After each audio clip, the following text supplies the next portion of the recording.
Good evening, everyone, and welcome to Daily News Simplified. I'm Jatin Bhadwaj, and we are going to cover important articles from the Hindu newspaper and the Indian Express and curate them with the demand of UPSC. On the screen, as you can see, there are four prelims related topics and two mains related topics that we have taken from the Hindu newspaper and the Indian Express. And we are going to curate them as per the demand of this examination. The first important topic for today is the Zika virus. A small outbreak has been noticed in the southern states. National Dam Safety Team has recently visited Kaleshwaram irrigation project and they have found certain issues over there. Coal status in India. For the fourth consecutive quarters, there has been a double-digit increase, something to cherish about. Purchasing Managers Index and its recent reading in India, which shows positive attitude towards the business. The two important mains related topics are the aging population and the issues of elderly. Important for your general studies paper 1 because population has been repeated 4 times. So this topic is important. The second one is with respect to the India-Sri Lanka relationship. So we are going to look into the important challenges, better relationships, the current status, and a possible practice question. So let's begin today's DNS with the very first topic, which is the Zika. Now, in the state of Karnataka, a small village, there was an incident where the eggs and the Zika related virus evidences were found. It created a panic. So, all the pregnant women across the area were reported to go for testing so that if they are being reported by or infected by the virus, they should not transmit this to their child. Now, virus related topic is important for your prelim examination. Multiple times they have asked a question in the prelims, especially the Zika virus. So let us understand about this virus and also the question related to it. Now in PYQ or previous year question paper, as you can see, Zika was asked by UPSC. So they asked that in tropical regions, Zika virus disease is transmitted by the same mosquito as transmitted by dengue. Yes, it's a tropical. See, most of the mosquito related diseases are tropical. So this first statement was correct. Sexual transmission of Zika virus is possible. That is the reason why pregnant women are under scanner now. So from that perspective, the answer to this question was C. Now the practice question says, with reference to the Zika virus, consider the following statement. First, the virus is named or comes from the tropical forest in Ghana known as Zika forest. This statement is incorrect. It comes from the forest located in Uganda. Yes, the same Africa, tropical region. So this statement is incorrect. It can be transmitted from a pregnant woman to her fetus during pregnancy. The same statement as it was asked by UPSC. So this is correct. The third one is vaccination of Zika virus follows a two-stage process of vaccination. Forget about 2 or 1. There is no vaccination for Zika as of now. So the only way to treat this disease is through the route of prevention. So this statement is also incorrect. Hence, the answer to this question is option A. Now, Zika virus is from the flavivirus found in the Zika forest and comes from the rhesus monkey in the year 1947 from Africa. It is one such virus which is being transmitted using or the carriers are Aedes mosquitoes.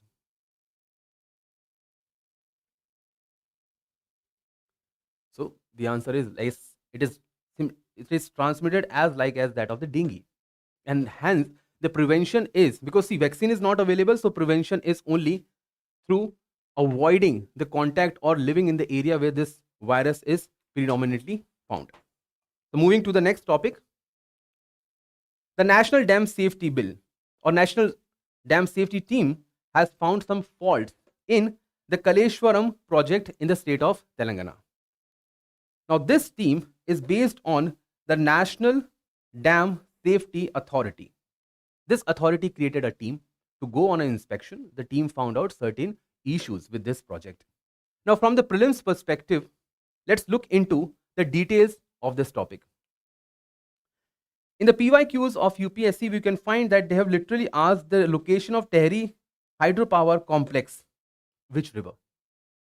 So it's a very basic and straightforward question that they have asked. The answer to this question was option B, Bhagirathi. Now we have created a question with respect to the Kaleshwaram project and this specific authority, which is based on the Dam Safety Act 2021. The first statement is it is located on Krishna river in Andhra Pradesh. This is absolutely wrong. The answer is Godavari. The second is it is currently the world's largest multi-stage lift irrigation. See, it's a lift irrigation. So they are going to lift water from one location to the other. So it is largest in that perspective. The answer is yes. So the second statement is correct. The National Dam Safety Authority, which created a team to visit the location, highlights the faults in the design, quality control and maintenance of a specific dam. This statement is absolutely correct.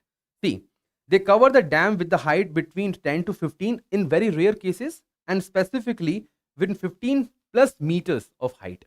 So those dams and their safeties are being covered by this specific authority created under Dam Safety Act 2021.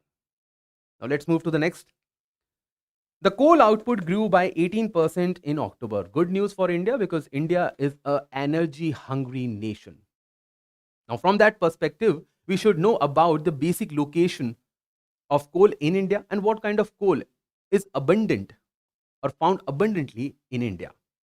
So coal is an important natural resource both from the perspective of your prelim examination in geography term and in the mains examination for your GS paper 1 and for the infrastructure in GS paper 3.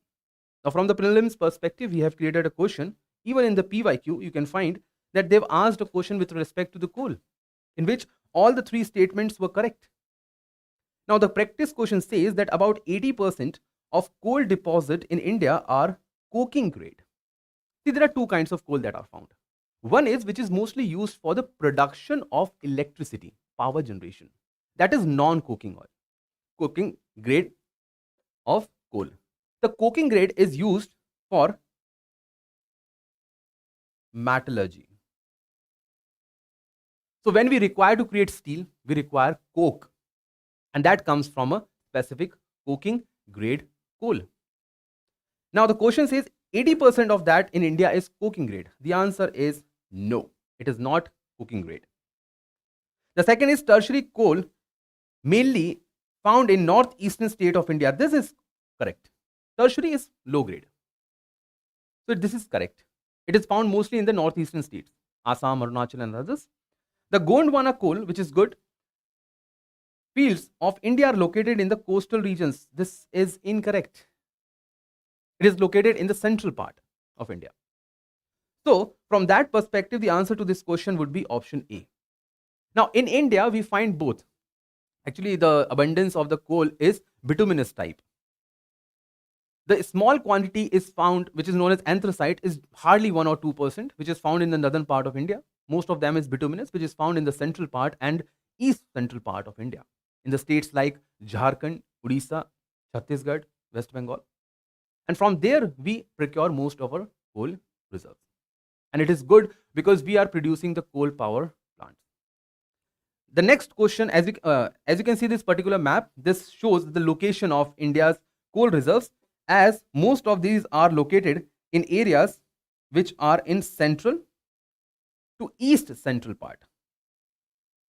As you can see on this particular map, so these are important coal reserves and coal mines where we procure most of our coal, and it is good for the thermal power plant. Moving to the next one is the service sector, PMI.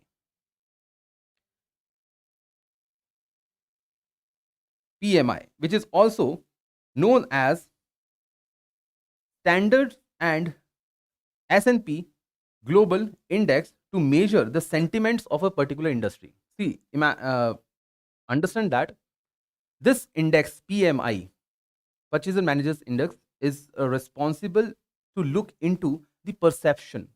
What do you think about your industry? What are your future perspectives? So they literally ask the owners, the workers, that what do you think is going to be the demand in the future? If the positive perception is there, they are going to rate it 50 plus. That's an important unit which they used. If they think that future is bleak and they are not going to have more demand in the future, it is going to be 50 or less than 50. That's how it is being created. So it is mostly like a perspective or the approach based index used in the business sector, especially in the services and the manufacturing. Now, based on that discussion, we have created a question. Let's look into the question. Index based questions are being asked by UPSC a lot of times, be it the consumer price index, wholesale price index, core industry index. So they've asked this multiple times. So from that perspective, do prepare about the basic indices which are being published across India. Now this indices, the question which was asked previously was with respect to CPI and WPI, answer to which was option A, because RBI does not use WPI. The practice question for today is, consider the following statement regarding the Purchasing Managers Index PMI. It is a survey based on the indicators published by NSO. No, it is not published by the government. It is by S&P Global, which is you can say a private organization, also has some non-for-profit component. It covers only the private sector companies. This is correct. So from that perspective, the answer to this question is option B. And as I've told you, this is a perception based. What do you think about future? And that's how the ranking is being decided. Now let's look into the mains related topic for today. As we have discussed about, there are two such topics. One is the population and the elderly issues. The second one is India relation with Sri Lanka. So let's start with the first one, the elderly issue. The matter of graying. The matter of graying, see, graying here means the color of the hairs. As we grow old, our hairs tend to go gray. Even the writer herself has said that she is going to have gray hairs. She is actually having gray hairs. That's how she has narrated this story. But the point is that article says that how come India is going to look into the issues which are highlighted for the elderly population. See, we have 1.4, actually larger than the Chinese population as per the latest UN report. Now we have a very large young population in 20s, 30s, 40s and 50s. Now that population gradually is going to be elderly, 60 plus. Do India have a plan for that? Are we able, or are we capable to deal with the issues which are being highlighted or which are going to be there for the elderly population? What's the matter? Are we really prepared for that? That's what this article is telling you about.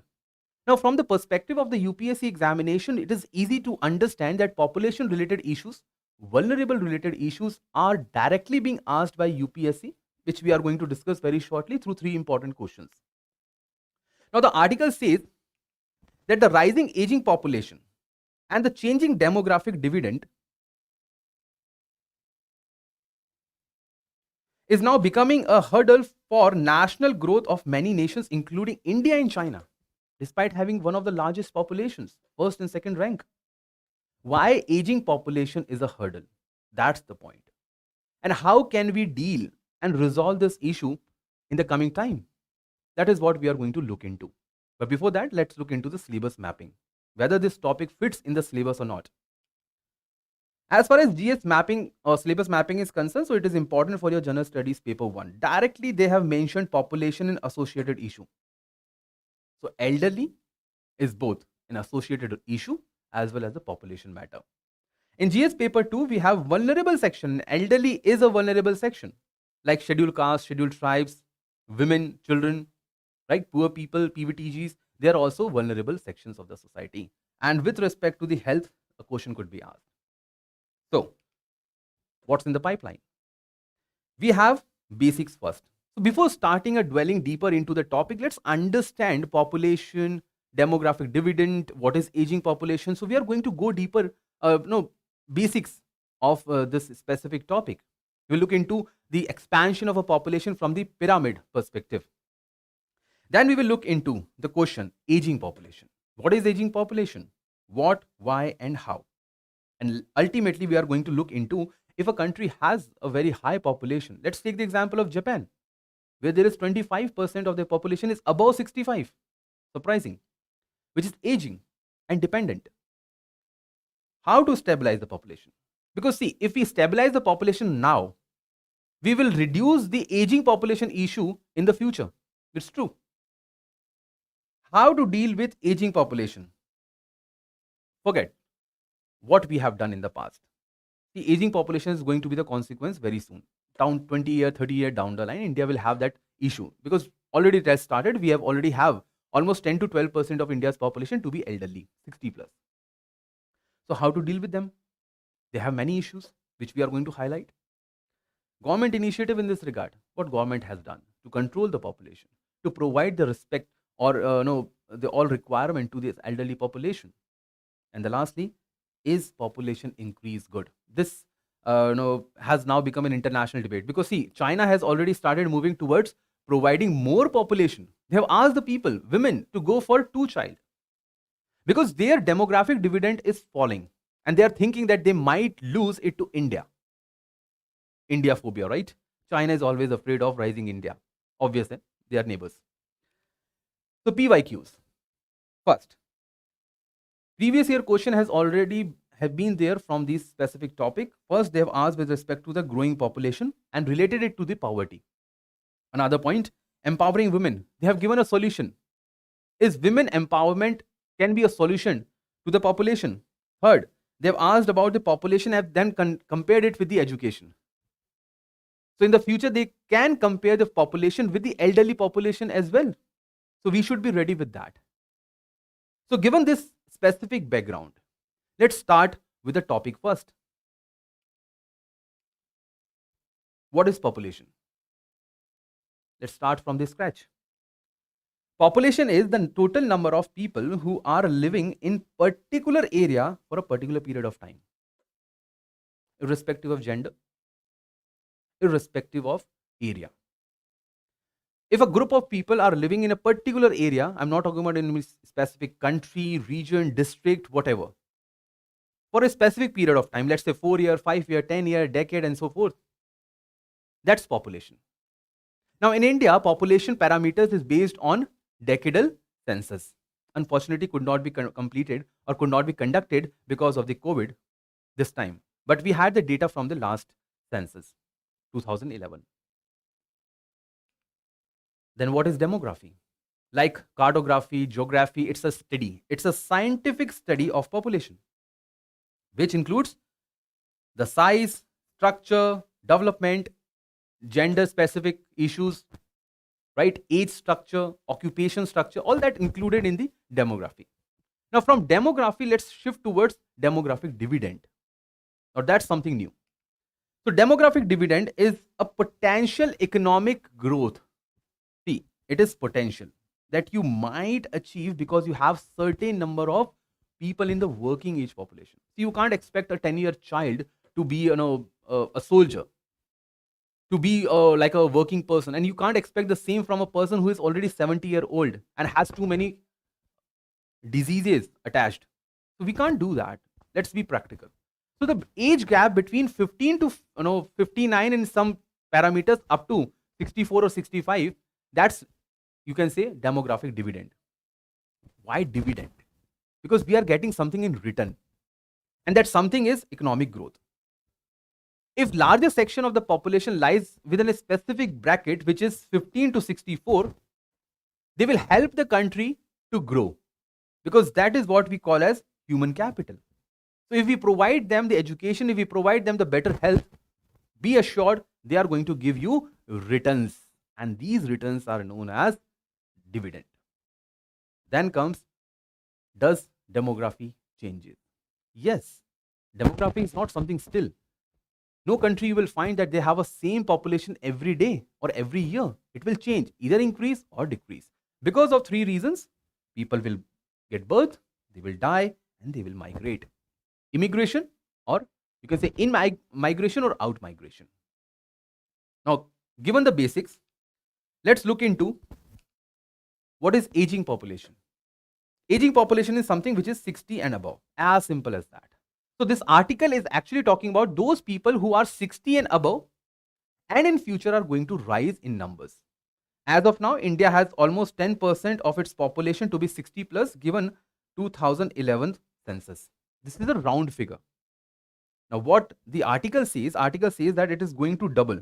to 20%, but up to 2050.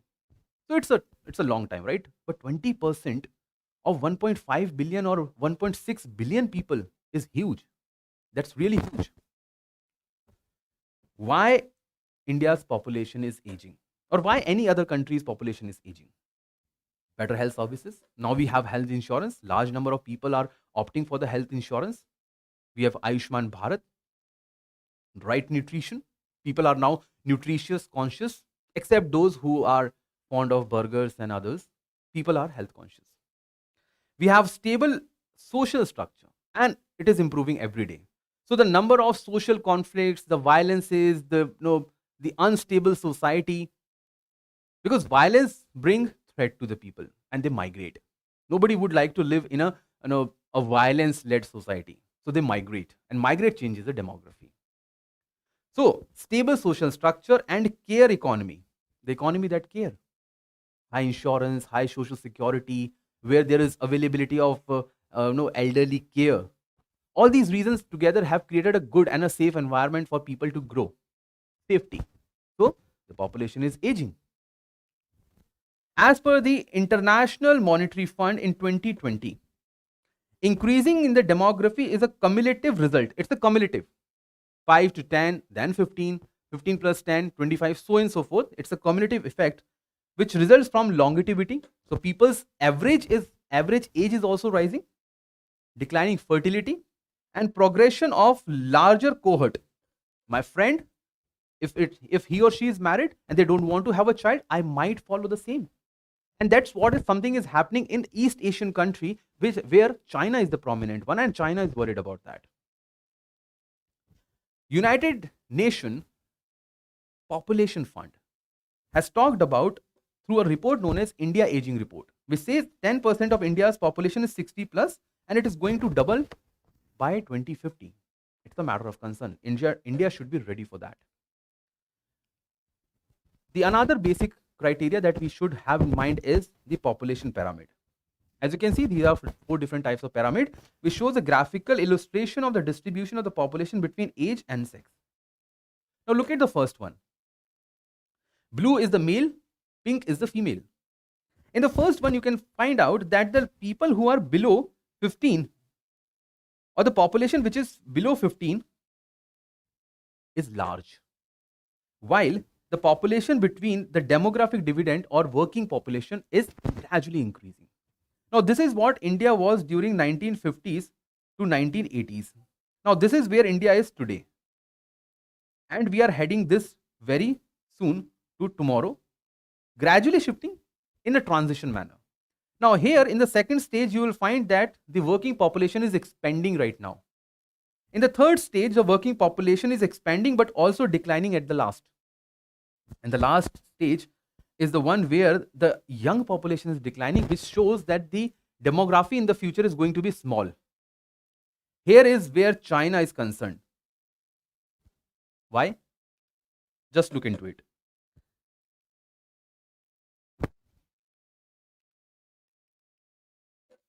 So India's demography edge over China.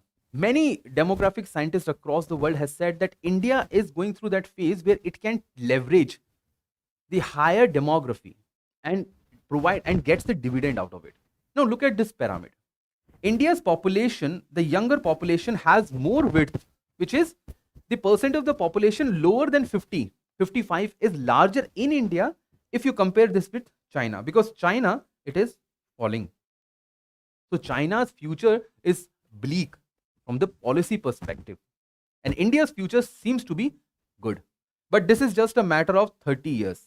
After 30 years, India will fall in the same line because India's reproductive rate or total fertility rate has been falling. Recently, it has reached almost 2.1%, which is the replacement rate. So 2 parents will replace by 2 children, who will then be replaced by their 2 children. So the population will be stabilized. And if it is below 2, it is going to be on the negative trend. So India has just 30 years to leverage this demographic dividend and utilize this for its economic growth. So in the next 30 years, India can leverage to reach almost like $20-30 trillion of its GDP. Let's look into the observation. Before jumping into the analysis, let's look into the observation. India's aging report, UN Population Fund. First observation of this report says, now this is important, you can quote this data in your mains answer writing. 41% of elderly, this is the annual increase which is expected by the India's population. Better health, more number of elderly people. By 2046, elderly people will be more than the younger population in India. So India's pyramid will be thinner or smaller from the bottom. That's what we have seen in the case of China. Women would continue to live longer than men because the number of accidents that male go through, smoking habits, heart attacks, lifestyle diseases, depression, right? So guys, be healthy. All right. Elderly sex ratio is higher than the national average. Now, why it is higher? Because the male, they are dying earlier. So females survive for longer. It's not that female are more healthier. Female are surviving longer because the death rate among male members is high. And biologically also, there are certain reasons. So sex ratio becomes skewed. Elderly sex ratio. So you will find more widows in India rather than more widows women. I mean, they are more widowers than the male. See the cities like Mathura, where you will find the number of female widows in larger quantity, in larger number. Higher elderly population is expected in southern states. Why? Because their replacement, they have already achieved the replacement rate. And now their fertility rate is falling below 2. So in the future, they will have more elderly population rather than the younger population. So this is what we are going to observe in the next 20-25 years. So India should be ready for that. So till now, we have looked into the actual issue which is going to be there in the future with respect to the elderly population. Challenges faced by elderly. Now this is very important. Although it is not mentioned in the article directly, but you should know for a good answer writing and for understanding the topic in totality. First, ruralization of the elderly population. All of you know, younger population or the younger generation in India, the first thing what they do, the moment they get educated, they shift towards the urban center. They don't want to work on the field because service sector produce more money. And we all require more money, higher, better lifestyle. So we are moving towards the urban areas. So we are leaving parents behind. So what is this? Ruralization of elderly. So they are living more in rural areas. Feminization of the elderly population, another issue. The widows that we see, they can't work. See, elderly population is, we can't expect them to work. So if they are poor, they will remain poor.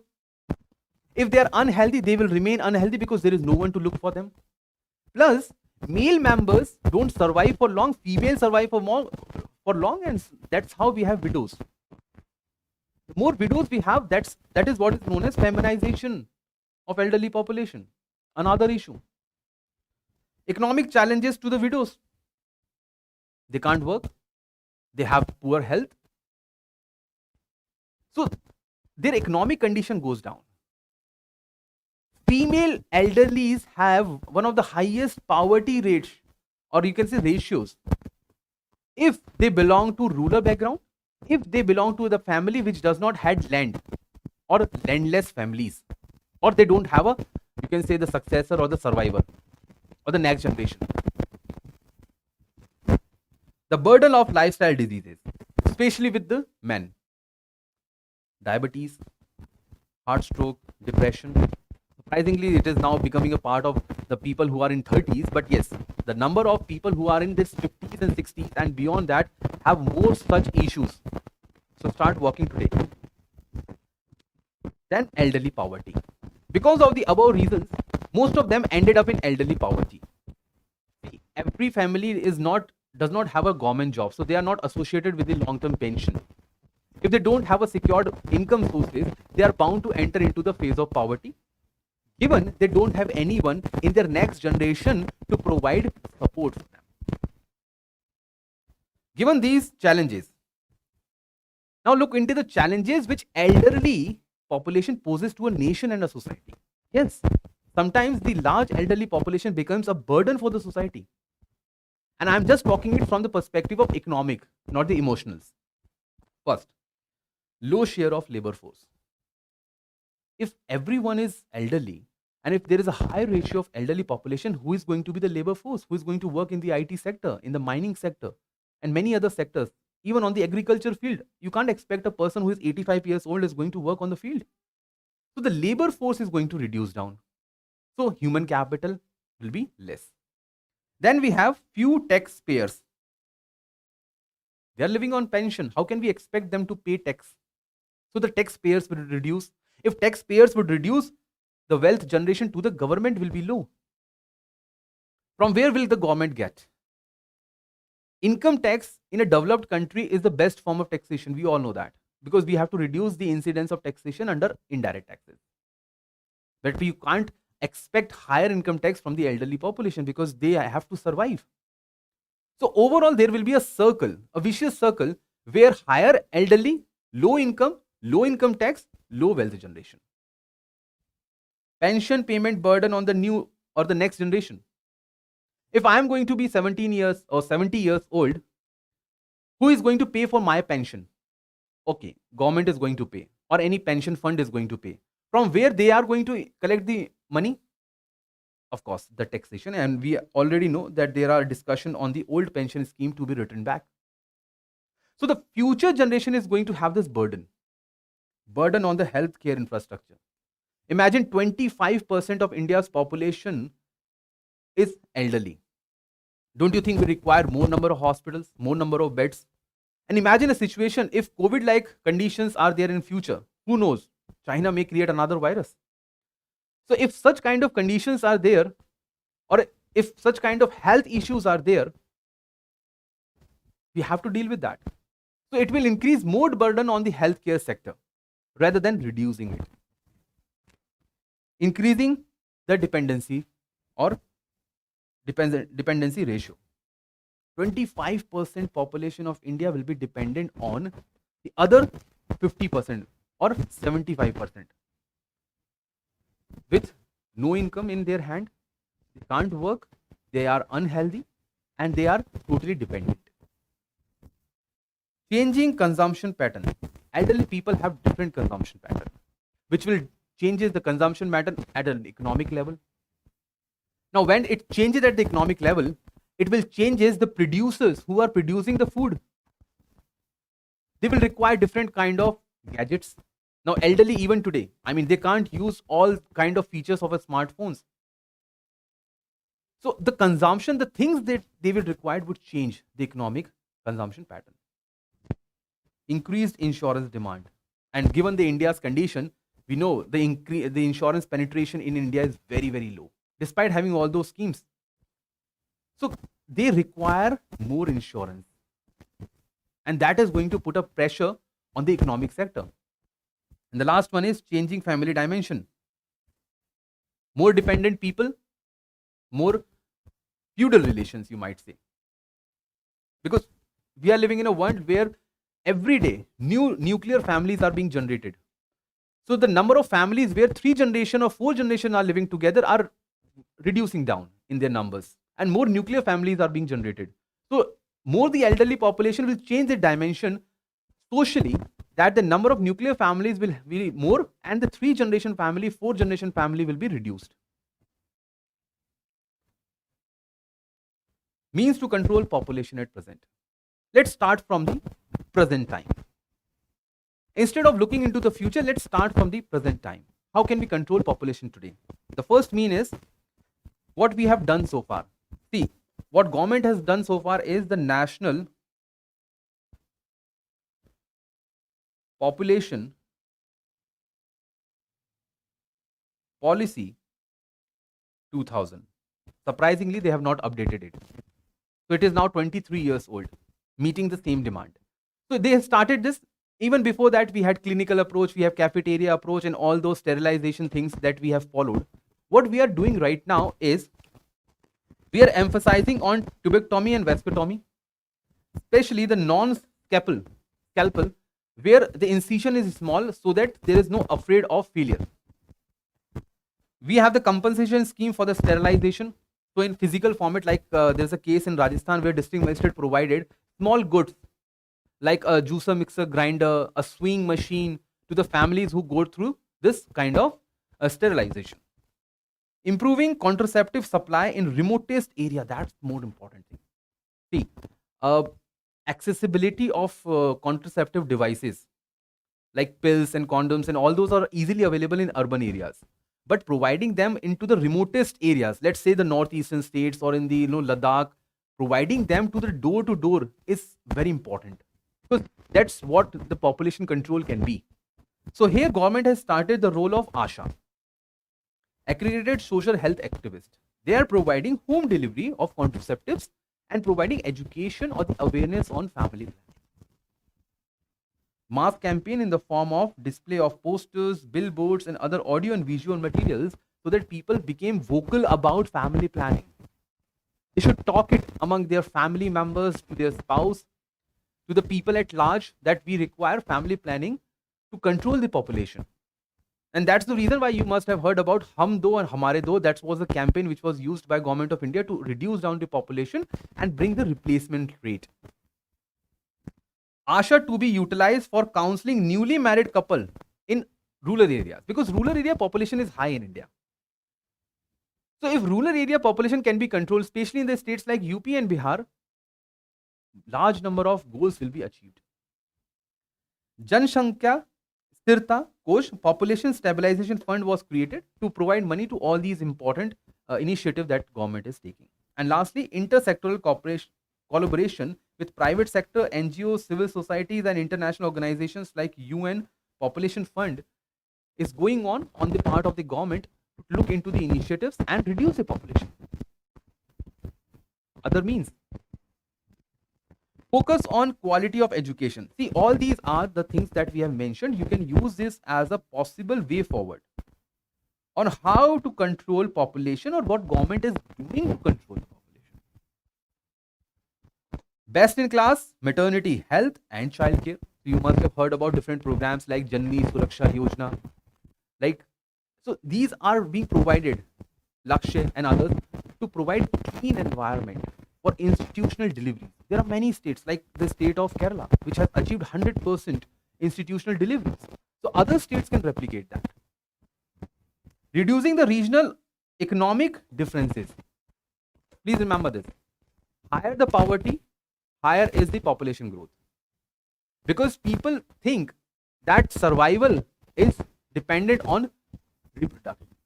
So they think that because number of children, they are poor, they can't provide nutrition, so the child mortality rate is high. So they think that they should have at least 3 or 4 children because 2 or 3 of them may not survive. So if the economic development increases and regional disparity reduces between the states, you will control this population ratio. Effective migration policy. India has been troubled by unwanted and excessive migration from many countries across the world. And they have been entering India, staying in India illegally. And ultimately they reproduce, they get they multiply, and that puts a pressure. So we require a elaborated migration policies for those people. They want to come to India, they can come logically and legally. Stay in India and provide economic benefit to India and contribute to the economy. The lastly is universal social safety net. Health insurance, life insurance, all this provide a safety net to the population. If a person thinks that they have an insurance, they can live a secure life. So no multiplicity, no expansion of the family would be required. They will have a 1 child or a 2 child and they will live a secure and a healthy life. So all these reasons are required to work at present, on the present population. If we provide the best of the best available resources today, we will control the population for tomorrow. But what if, or what we should do for that population which is already here? You and me. In the next 40 years, 45 years, 50 years, we are going to be elderly. So what government should do for this? For that specific matter, we have a specific committee recommendation. You can use this for a mains answer writing as well. This is known as Mohani Giri Committee, and they have provided recommendation to deal with the elderly population in future. So what they have done? Advancement in the medical technology and the medicines Like we have Pradhan Mantri, Ayush, we have Ayush Yojana, we have generic medicine and other schemes that provide the best quality. We have Ayushman, we are providing health insurance, life insurance and other things. Bring elderly concern into the national development debate. We should have a plan for them.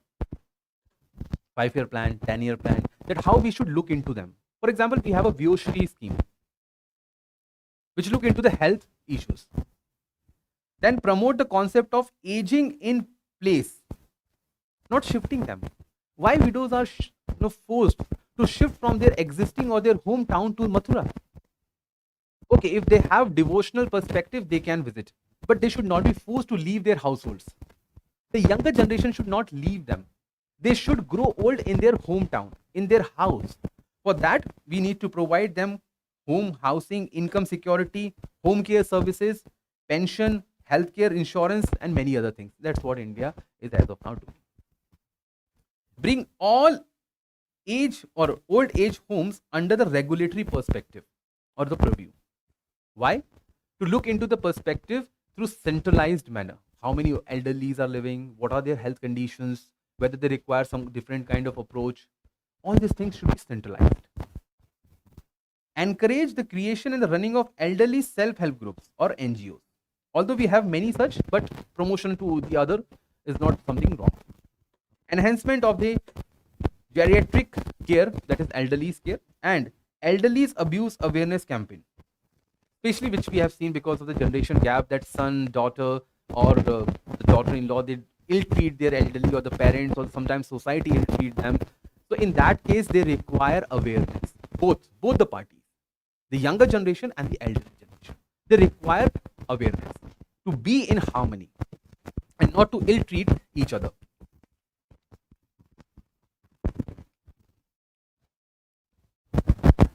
Now let's come to the debate. Is population increase good or not? The first argument is yes, it should have good population. What's wrong with that? If population is increasing, let it be. Why? For the following reasons. Higher population provide human capital. We will have people to work for. Yes, we are moving toward industrial revolution or industrial development 4.0, but still we require human beings. For that economic and society development, we need people. Lancet report says if India wants to be a geopolitical leader, they require higher demographic dividend, which India can use to replace China. China has already started the path of rising population. So why should India not have the fun, right? We should also have the same path. Is it good? It's good for the family system in India. If we have a number of people in a family, we will have a strong family value. So from the societal perspective, having a good family, 2 or 3 generations living together brings good value system. Regular supply of labor force will be ensured, and we need people to look into the depending population. Who will look into if we don't have larger population in the future? Who will look into each other? Who will look into for elderly? From these arguments, we require population to grow. On the other side, the debate says that no. We should control the population, and negative population is preferable. Why? Because higher population has put burden on global resources. Imagine the kind of plastic population that we have in the world. We are going through the scarcity of water. We are going through the scarcity of food. We see the chemical use in the food because we don't have enough supplies. Or if there is a supply, there is a wastage. The climate change and the pollution, more number of people will be added up. They will be try to live the higher quality of lifestyle, cars, air conditioning, refrigerations. The number of consumer goods will increase and ultimately lead to the climate change and pollution. As you know, the case of Delhi, it is under severe pollution right now. Pressure on urbanization, more number of population will increase. More the number of people will be added to a population. There will be high birth and death rate in the urban center. Plus, there will be rural to urban migration. The pressure on urbanization, which will ultimately lead to the other issues like social crimes, right? Expansion of the service sector against the industrial sector, population, pollution, climate change and others, increasing income inequality. Let's say there are 2 people in a family and they are earning 50,000 rupees, per capita 25. If there are 5 people in the family, per capita is 10,000. So there will be lower per capita and there will be income inequality. Stressed migration. Large population, you must have seen this in the case of those countries which have very large population, like Bangladesh. They have outward migration. They don't have employment. They have a high poverty. So they look for different locations. So they shift to the other countries because they are stressed. And this is stress migration. Social conflicts. Two communities are fighting for the resources. You might see or hear about that two communities are fighting with each other on the case of employment. That each other, they are blaming each other that they are scratching away or they are taking away the jobs. That is social conflict. They fight. You will see communal rights. Continuation of the poverty and unemployment. If the population keeps on growing in the future, how we are going to reduce down the poverty and unemployment? And lastly, healthcare and education challenges will be there. Providing good quality education to, let's say, 10 crore people and providing quality education to 50 crore people itself is a challenge. And the same is with respect to the healthcare. So from both these perspectives, we can say stabilization of population and a right balance of demographic dividend is something which is desirable. We don't know what is the exact limit of the earth. We have already expanded what earth can recharge through the resources. So we require reduction in the population, but quality of life. That is what should be recommended. Now let's come to the practice question. Now from the entire discussion, we have come to this conclusion that aging population is going to be there for India and for rest of the world. The challenge is that we should start from today itself. We should start controlling the population today itself. Let's move in the right direction so that we can create an environment for the coming population or the elderly population to live in harmony without any issues. And even if there is a higher elderly population, the other population, which is the smaller demographic dividend, should provide enough economic growth for others to grow. So the question says that aging population, if not controlled on time, can create a hindrance to the socio-economic development. Do you agree? So it is like a debate. The debate that we have conducted. So try to answer this in 250 words. We have another practice question for you. Discuss challenges that India might face. See, the word is might face. In the case of aging population,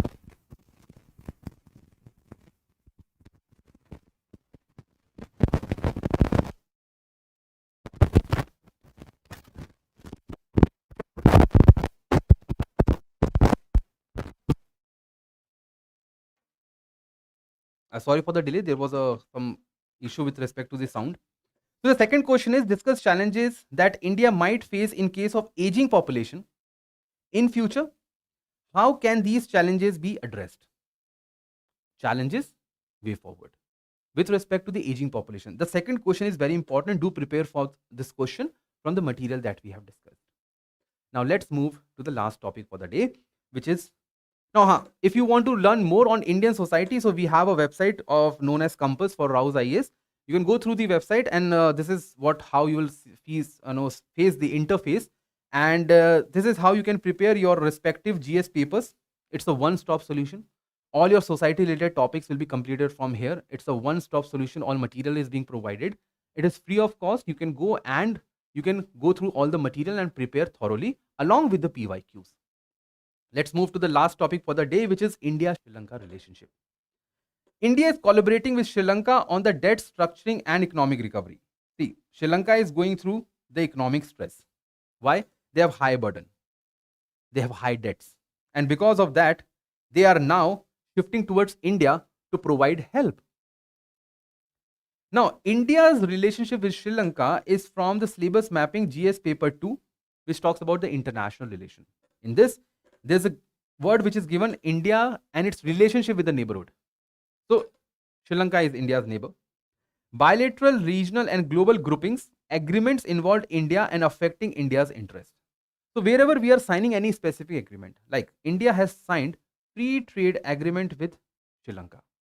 So this could be asked in the second part of the syllabus. Now recently, our finance minister, she met the Sri Lankan president Ranil Wickremesinghe, And from that perspective, they have discussed that India is going to explore more about the intergrid connectivity, aviation, power projects, as well as the oil exploration in each other's territory. Of course, India is going to be more involved in the territory of Sri Lanka. Now, surprisingly, UPSC has asked a question on this specific topic, that India is an age-old friend of Sri Lanka. 2022 means. Discuss India's role in recent crisis in Sri Lanka. So it is a current based question in the light of preceding statements. Now, if they have asked the question directly on Sri Lanka, you can easily answer this after going through the discussion that we are going to have. Now, India is an age-old friend of Sri Lanka, right from the advent of Ramayana. We all know that Ram went to fetch Sita from there with some mythology. But logically, if you go by the Deep Vamsha and Mahavamsha text of the Buddhism, you can have a direct relationship between India and Sri Lanka in ancient India. Even the Chol Empire had controlled Sri Lanka and had a good trading and economic relationship. Now, let's start with the dimension of the bilateral ties. Something good to talk about. The first, trade and investment. Now, in the bilateral relationship between India and Sri Lanka, both of them are a good trading partner. India is the largest trading partner of Sri Lanka, while Sri Lanka is one of the largest trading partner of India in South Asia. Bangladesh is being the majority one. They have signed free trade agreement as well, where they are not charging larger duties and others, so that the trade should not be hindered. So from that perspective, the trade is good. As far as connectivity is concerned, so Sri Lanka provide transshipment. They have transshipment ports at Colombo. India does not. So India's trade, which is going to, let's say, Southeast Asia or East Asia, has this transshipment benefit from Sri Lanka. India has also developed the railway system in Sri Lanka as well. On tourism front, India has been utilizing the Buddhism as a criteria to connect to each other. Even Ramayana circuits and others where mythology has been used to create relationship between the between these two countries is being used. As far as education is concerned, so Sri Lankan students are being provided scholarships. They are being provided training as far as other skill development in India is concerned. And the last one, cooperation is in the field of strategic. You must have heard about SLINEX, which is a maritime exercise being conducted in between these two countries. Personals are being trained.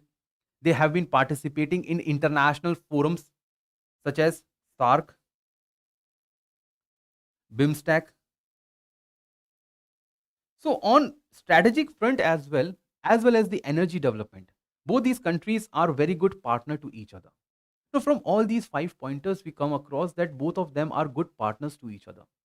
That seems to be good. But despite this best of the development, we have certain issues between the bilateral relationship of these two countries. The first one is that there are ethnic issues. The northern part of Sri Lanka includes Jaffna, where a majority of Tamil population lives, which share ethnicity with that of the Tamil people of Tamil Nadu in India.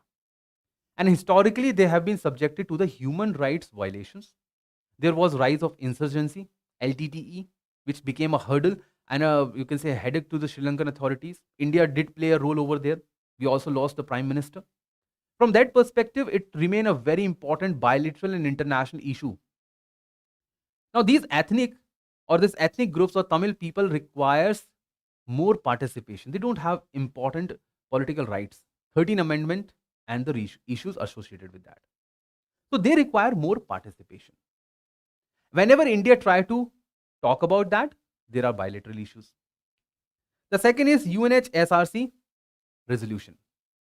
So wartime crimes investigation was issued with respect to Sri Lanka. And Sri Lanka was denying that. But India voted against Sri Lanka in that matter. And Sri Lanka was not happy. So it happened around 2012 and 13, where India actually voted for that. And Sri Lankan government and Sri Lankan army had bitter relationship with India at that point of time. Then comes another issue, which is fishermen issue. See, India and Sri Lanka are maritime neighbors. Their exclusive economic zones overlap. And on water, it is really hard to identify the borders. Sometimes the fishermen accidentally crosses the border on water. And they are being captured by the respective armies. or respective naval forces or the coast guards. And when they are captured, they are being taken under imprisonment. And whenever the fishermen are being captured, it hurts the local sentiments of the people, which ultimately leads to the bilateral tension between these countries. Growing trust deficit. Whenever, let's say, the case of ethnic clashes, or when the case of fishermen, or the case of Human Rights Commission, whenever it took place, there was a trust deficit. Whenever India had a close relationship with other countries, there was trust deficit. Whenever Sri Lanka had a close relationship with China, India had a trust deficit. So, for example, when Sri Lanka provided the space for the infrastructure development to China, India was not happy with that. On the other hand, India was denied to develop infrastructure around the Colombo region. So that was a trust deficit that these two countries had. The last one is Chinese angle. China, under Belt and Road Initiative and Maritime Silk Route with strings of pearls, has developed port in and around Sri Lanka. And they are using and developing these ports in order to capture the Indian Ocean territory. Every maritime nation like India would like to have strong presence in their waters. Now, if external powers is so close to India, India will be worried with that. And not only that, China has provided a lot of easy credit known as or through checkbook diplomacy. Now, because of this checkbook diplomacy, Sri Lanka is now under the debt pressure. They are not able to repay it, and plus they are going through the economic issues. Now, in that case, China is arm twisting Sri Lanka, and that has further created a trust deficit between India and Sri Lanka. And now Sri Lanka is moving towards India for help. But India would like to help Sri Lanka in that case. And that's what has happened in the recent past, and that is something which was asked by UPSC as well. So what has happened? As you can see, this is the specific map between India and Sri Lanka. Now, as you can see, they share the maritime borders, so it is bound that people might cross these territories. Plus, as you can see, these locations which are very close to India, if China is present over there, China can easily keep an eye on India. And if naval power of China is present over there, because of the lease that Sri Lanka has provided for 99 years, it is a security threat to India. And India would like to retaliate. The current Sri Lankan crisis. What's that? See, Sri Lanka took a lot of money from China. And not only China, from other parts of the world as well. And because of the ongoing political turmoil, their economy became unstable. How? They have to now pay Chinese debt, which is surmounting. If they don't pay the debt, they have to give up certain territorial rights. Then inability to pay the interest to the other nations, so they are defaulting every day, even on the sovereign debt, which has led to the rising inflation. Now, why inflation is rising? Because they are importing oil. Now, please understand this carefully. They are importing oil because Sri Lanka is not a major producer of oil. So they are importing oil. They are already running through the lack of foreign exchange. So the import of oil would fall, which ultimately lead to the rise in the prices of oil. And we all know oil is the basic thing, basic good. If the price of the oil increases, the price of every commodity increases because of the transportation. And that's why they had to shut down many economic activities for a while. They did not have money to pay for foreign imports, even not to buy oil. That is the reason why there was soaring inflation, currency depreciation took place, and ultimately foreign exchange fall and the balance of payment crisis took place. India came to rescue. India provided an aid worth 3.8 billion through 3 different means, which include loans on the specific interest rate, swap, where currency can be swapped together by each country to pay for their imports and exports, as well as the grants. Share of the grants is low. Is it going to help India? The answer is yes.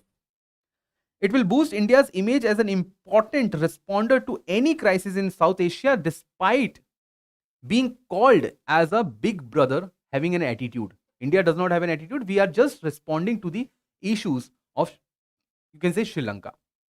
And the last one is after economic stability, which is going to be there in the next 2-3 years, Sri Lanka will be there in the stabilized, the economy will be stabilized. Now, in that case, Sri Lanka can have a deepen economic ties with India. That is surely going to happen.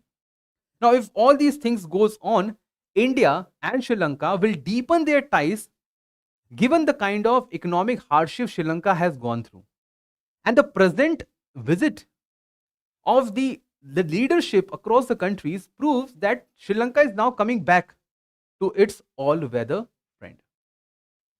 Now, from that entire discussion, you can understand the important issues in the bilateral relationship, the challenges that they have faced in the past and the present, Chinese angle, as well as the current economic hardships and what India has done for that regard. Now, you can easily answer the UPSC's question from that regard, as well as we have created a practice question for you, which says, despite many hurdles in their bilateral relationship. So just write out the hurdles. Of late, India and Sri Lanka have returned to their deeper engagement. Discuss 250 words. And we have provided you the hint. The hint says, in the introduction, you can start with the recent bilateral visit which was made. To start an introduction, try to keep it around 25 to 30 words. Then in the body part, divide the answer into past bilateral hurdles. So this is your first part, and the new deeper engagement, which is your second part, like the bilateral aid that India is providing, the infrastructure development that India is providing, the railway development, cultural, or you can say soft diplomacy, where they are looking into the tourism development from the perspective of Buddhism. And in the conclusion, just give the future perspective of the relationship, which seems to be very positive. Now, from that regard, we come to the conclusion for today's Daily News Simplified. Thank you for being there, for being attentive. We'll see you in the next DNS on Monday. Till there, thank you.